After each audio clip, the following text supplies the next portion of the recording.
The update is less than 24 hours away, and if you don't have enough diamonds to get the new class, it's time to start grinding now. But how do you do it the smart way? Should you just play the Stronghold over and over, or should you explore and open as many chests as possible? Can you grind if you don't have a class? Well, for the last 3 questions, the answers are no, no, and yes. But to figure out the first one, I have to spend lots of time chopping wood, blasting ray gun, and kiting spear to find the best way. If this sounds interesting to you, don't forget to hit like and subscribe so we can jump right in. Nice. Before we start, I want to let you know that this method works even if you don't have a class, so it's good for everyone. But some classes might have even easier ways to do it.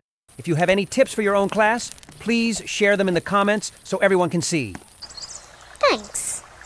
Start your run by focusing on your campfire, because its level helps a lot in the early game. At your starting spot, also called the level 1 area, you will always find 1 piece of coal, but don't put that coal in the campfire just yet.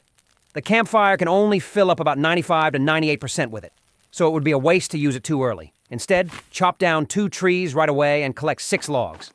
Then use those logs to quickly level up your campfire to level 2 without looking for more fuel. Once your campfire is level 2, go explore nearby to find another piece of coal to add to the one you already have, which will make your campfire reach level 3.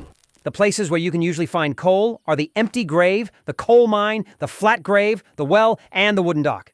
If you see any of these spots, go there first and grab the coal and take the map to level 3. On a normal map, the Stronghold is already mostly inside the map, so you can stop at level 3 and head straight for it. If you want to be extra safe, you can look for a few more pieces of coal or a couple of fuel canisters to get your campfire to level 4.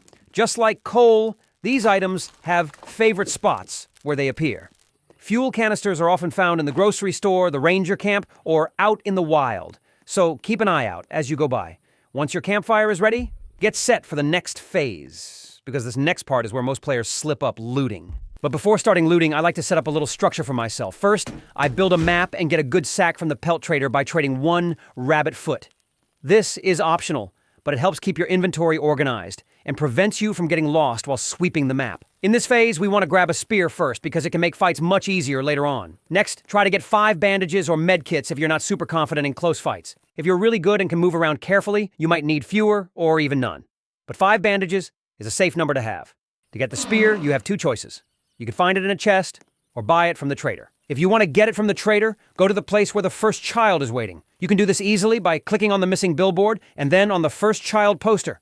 An arrow will show you where to go. That area usually has a pack of wolves, which makes it easier to get a wolf pelt. If you use your axe on the wolves, each one takes about 7 hits to defeat. To make it faster, try grouping them together and moving around to avoid their attacks, just like I show on screen. This keeps you safe and helps you stay at full HP. If your internet is a little slow or you're not comfortable fighting up close, you can make a bear trap and lead the wolves into it one at a time.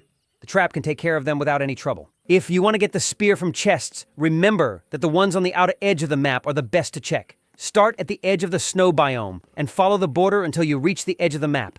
From there, move in a circle, either clockwise or counterclockwise, while picking up loot. The goal is to check the outer ring quickly without going back and forth. Try to avoid fights when you can. You are faster than any enemy, so it's better to run away than get into messy battles. So, if you get into some trouble, just run back to your base. While exploring the edge, watch out for the Stronghold. Finding it early will save you time later. Bandages can appear in many places, but the hospital building is the only guaranteed place to get them, so mark it if you see one. After about 4 or 5 nights, you've probably found a spear. Around this time, the first cultist night also usually happens, while the level 1 Stronghold will open. You have 2 choices, and both are fine. You can fight the cultists, or just stay hidden behind the map until the night ends. Then, go to the Stronghold when they aren't paying attention. Hiding is the safer choice if you want to collect diamonds without too much risk. If you decide to fight, use traps, bait, and ranged attacks to avoid taking too much damage. Either way, make sure you eat and heal up before going into the Stronghold so you're ready for the fight. The Stronghold has 3 floors, and each floor has waves of enemies you need to defeat to earn diamonds. If you're playing solo, level 1 has 3 waves, 2 spearmen, 4 axemen, and 1 crossbowman. Level 2 has 4 waves with 1 spearman, 4 axemen, and 4 crossbowmen. Level 3 has 3 waves with 3 spearmen, 3 axemen, and 3 crossbowmen. After you clear the waves, you'll get the reward that you're looking for. With each clear, you can earn 5 diamonds. That means about 5 diamond for every 23 minutes with this method. It's not a lot, but it's all we can get until the developers update the game.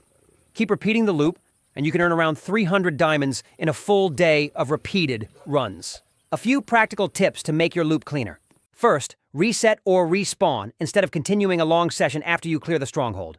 The reason is that every time you keep playing after clearing it, the Stronghold gets harder and each run takes longer, which lowers your diamonds per minute efficiency. If your goal is diamonds, reset, start fresh is way better. Second, always join update parties when the game devs host them. They give out 30 to 40 diamonds in just about an hour with very little effort.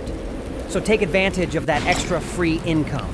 Also use in-game codes when the developers release them, like the Yay Fishing code in the previous update.